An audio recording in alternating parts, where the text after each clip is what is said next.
again in our show. Today I'll be hosting Mr. Victor. He's a Georgia State University footballer and he's been playing football for quite some time. Thank you so much, Mr. Victor. Maybe you can tell our viewers who you are. Okay. My name is Victor Etefia and I am originally from New Orleans, Louisiana. My family's from Lagos, Nigeria, and I've lived in Georgia most of my life. I helped start a football program for the school, Georgia State University, and I'm here to talk about football in general, how I got into it, and how it's benefited me in general. So thank you for having me on the show. Thank you so much. Maybe you can start by telling us what is the history of football. The history of football in general, football as a sport started off 4,000 years ago. If you take the research done by anthropologists, they say that football has been around for over 4,000 years, and it's evolved over time. It hasn't always been a game where you kick the ball or carry the ball. I mean, it's usually a combination of both. So,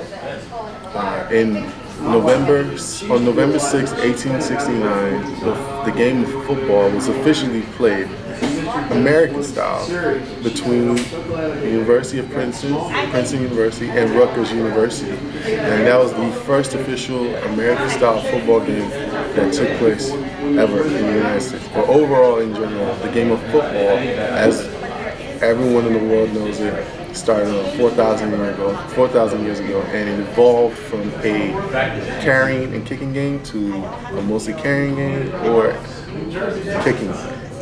As you know, there's another popular game in the world known as soccer. So, yeah, that's... and they are two different things, and you'll talk about it later. But now you are a very good footballer.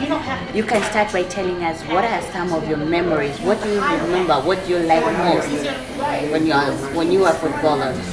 I think the best memories I have are from my high school days when I was playing for my high school, Berkman High School in Lilburn, Georgia, and playing with my friends and then getting physical activity from it, watching the game on TV, when football season's in session.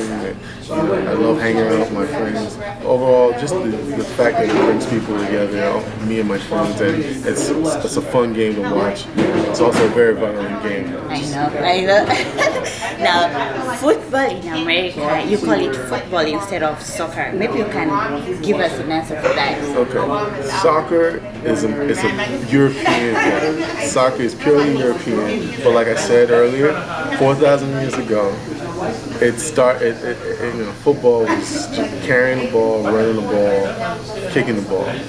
Over time in Europe, they started developing a new form, a new style of football, which is called rugby. And from then on, they developed another form or derivative of the original form of football, which is now known as soccer. And I think after the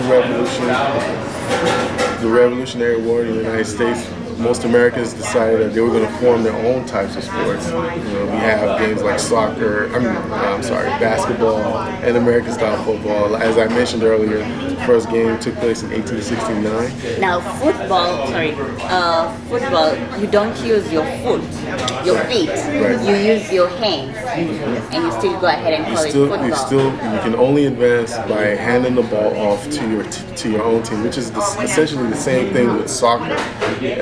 But Americans like to create their own things. They take pride in creating their own things. So the terminology soccer is a term that came from the Europeans, the football clubs of Europe, from England specifically.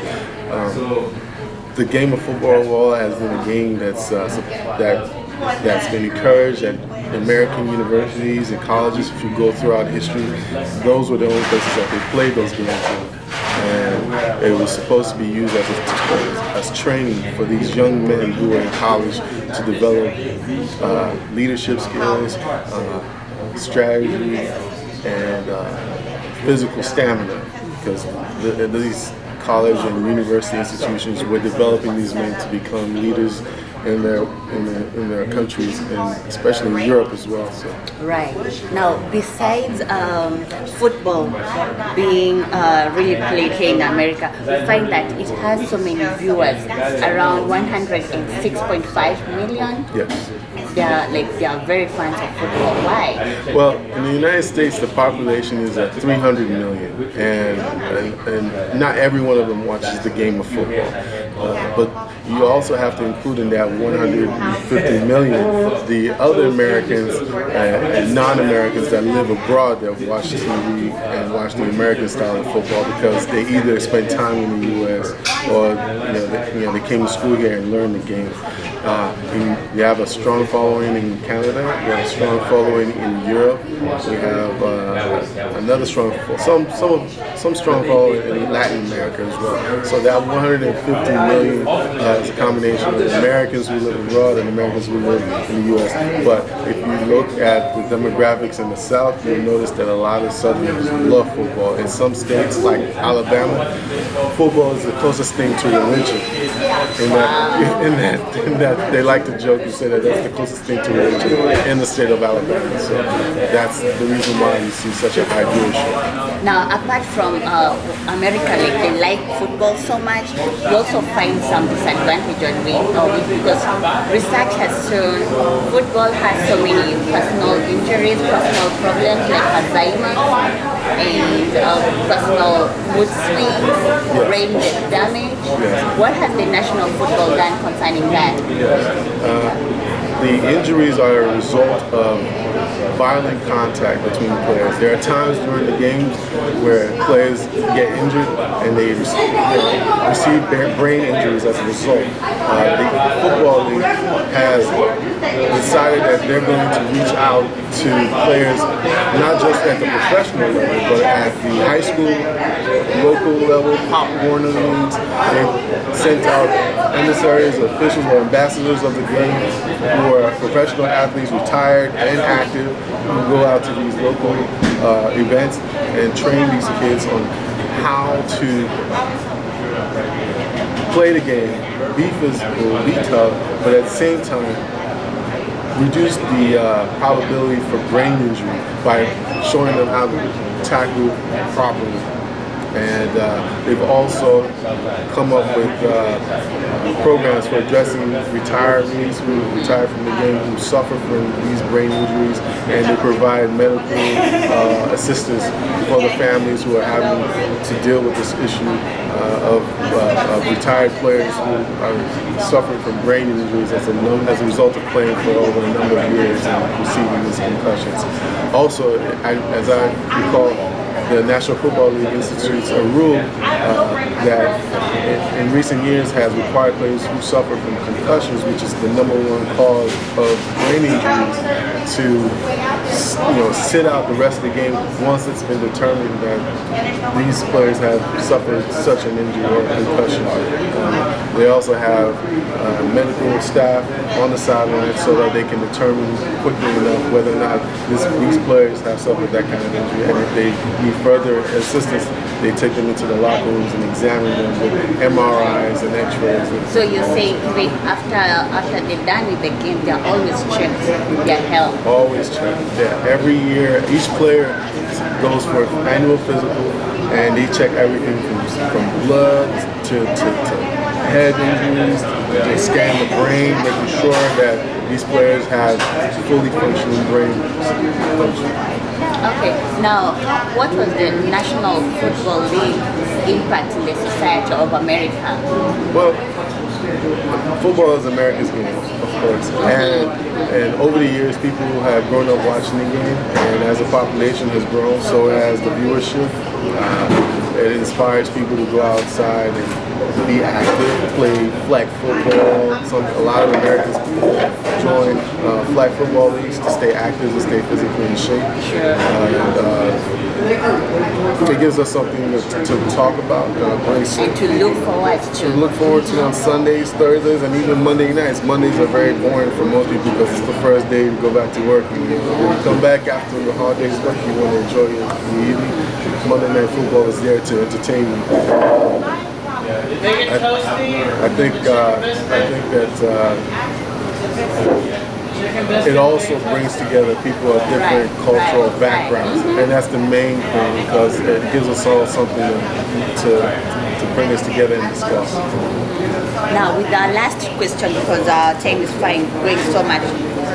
Football, we've seen it, most of it played by men. What do you say to ladies? Is it a challenge to them? Is it so hard that they can't play the football because it's so violent?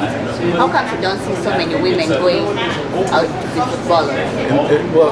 That's a good point that you raised. That it is a violent sport, and sometimes the parents of girls who want to play are a little apprehensive of letting their daughter go out to go play against these boys who tend to be rough and are sometimes heavier in weight, and it's like we already established earlier, it's a violent game and they're not willing to risk it. But over the past 2 decades, some schools have allowed female players to play key positions, special positions that, as they call it, punting the ball for the team or kicking for the team, which are relatively non-contact positions, but they still get to be active and exercise and train with the rest of the guys.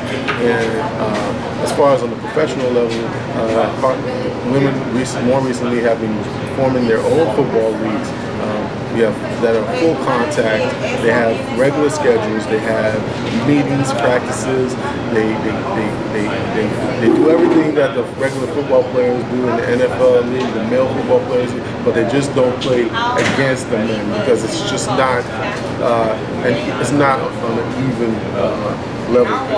It's a size advantage given to the men. So for that reason, they have their own league. They have a couple of leagues. One of their more popular leagues is the Lingerie Football League, and that's growing in popularity today. Okay. Now, as you wind up, you are a role model to many. Maybe you can tell us how you can inspire the world with your football. Well, I would recommend for anyone who wants to get into the game to read up and do research on the game. There's a book out there by Pat Curran. It's called Take Your Eyes Off the Ball. It tells you the overall history of the game, the strategy. It's something that I wish I had read prior to playing. And I think it would be beneficial for anyone who's interested in playing football to read this book, do their own research, find out what the rules of the games are, watching plenty of NFL games, and as a result they become more knowledgeable about the game, and that way they can play much better and enjoy the game a lot more, as opposed to just starting off, going out to a field and saying we want to play. And also they should have the passion for them to play football. Exactly. And the book helps do that. It covers everything from inspiration to the history of the game to how to play, what the key roles are, and I find that once you understand all these things, everything else will come into play. Thank you so much, Mr. Victor, and thank you, our viewers. Until next time, I was your host, Faith Kariuki.